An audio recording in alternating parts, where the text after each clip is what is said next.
मी अरुण घोडके. शिवचिंतन. शिवरायांच्या दिव्य पुरुषार्थाने अभिषिक्त झालेल्या स्वराज्याच्या दुर्गम मुलकात त्यांच्या महापरायणानंतर मोंगली सामर्थ्याचे प्रलयंकारी मेघ कोसळू लागले. मोंगल संघर्षाची ठिणगी अधिक तीव्र झाली.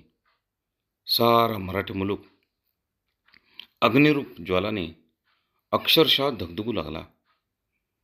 आपल्या पवित्र मातृभूमीचे संरक्षण करण्यासाठी हजारो मावळ्यांनी या धगधगत्या अग्निकुंडात स्वतःला अर्पण केले.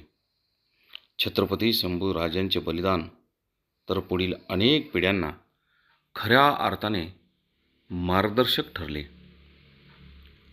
उत्तरेत आलमगीर औरंगजेबाचा पुत्र शहाजाद अकबर औरंगजेबाविरुद्ध बंड करून दक्षिणेत संभाजीराजांच्या आश्रयाला आला आणि त्याच्या पाठोपाठ स्वतः औरंगजेब दक्षिणेत नेस्तनाबूत करण्यासाठी इथे आला.